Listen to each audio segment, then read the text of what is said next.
सर्व प्रेक्षकांना नमस्कार. जनसंवाद यूट्यूब चॅनलच्या माध्यमातून आपण अनेक व्हिडिओच्या माध्यमातून मी जी काही माहिती दिली ती आपल्यापर्यंत मी शेअर करण्याचं काम केलेलं आहे आणि आपणही चांगला प्रतिसाद त्या ठिकाणी आपण दिलेला आहे. आणि त्या माध्यमातूनच मला जी काही माहिती उपलब्ध होईल ती माहिती मी एक पेन्शनधारक म्हणून त्या ठिकाणी आपल्याला पोहोचवण्याचं काम या ठिकाणी करतोय. आता आपलं दिल्लीमध्ये आंदोलन झालं. लोकप्रतिनिधींनी जवळपास 25 ते 30 खासदारांनी आपली बाजू घेऊन आंदोलन त्या ठिकाणी सभागृहामध्ये, सभागृहाच्या बाहेर, दोन्ही सभागृहामध्ये, लोकसभेत आणि राज्यसभेमध्ये सुद्धा आपली बाजू घेऊन त्या ठिकाणी लोकप्रतिनिधींनी संघर्ष केला. आपणही दिल्ली येथे आंदोलन केलं, परंतु सरकार अजून काही या ठिकाणी नमायला तयार नाही. ते सांगतायत की आमच्याकडे पैसे नाही. परंतु आपल्याच राज्यसभेतील एक खासदार डॉक्टर जॉन बिट्टास यांनी श्रम मंत्रालयाला लेखी प्रश्न विचारला की EPS 95 ची सध्या आर्थिक परिस्थिती कशी आहे, किती लोक पेन्शन घेतात, किती पैसे जमा होतात, व्याजापोटी आपल्याला किती पैसे मिळतात आणि आपण किती लोकांना पेन्शन वाटतोय. अशा पद्धतीनं त्यांनी त्यांच्या उत्तरामध्ये या ठिकाणी माहिती विचारली आणि त्याचं उत्तर असं आलेलं त्या ठिकाणी की 81,48,490 हे पेन्शनधारक आहे.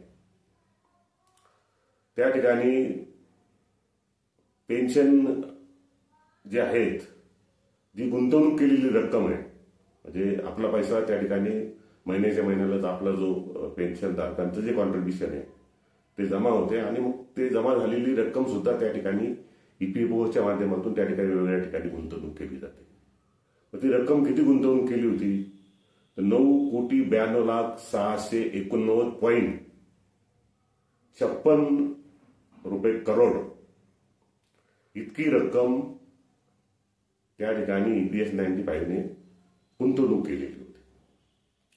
त्याचं व्याज किती मिळालं आपल्याला, म्हणजे 25ला आपल्याला वर्ष 31/3च्या दरम्यानच्या अगोदर आपल्याला किती व्याज मिळालं तर त्या ठिकाणी 5,86,668.73 करोड इतकं आपल्याला नुसतं या ठिकाणी केलेल्या गुंतवणुकीवर हे व्याज मिळतंय.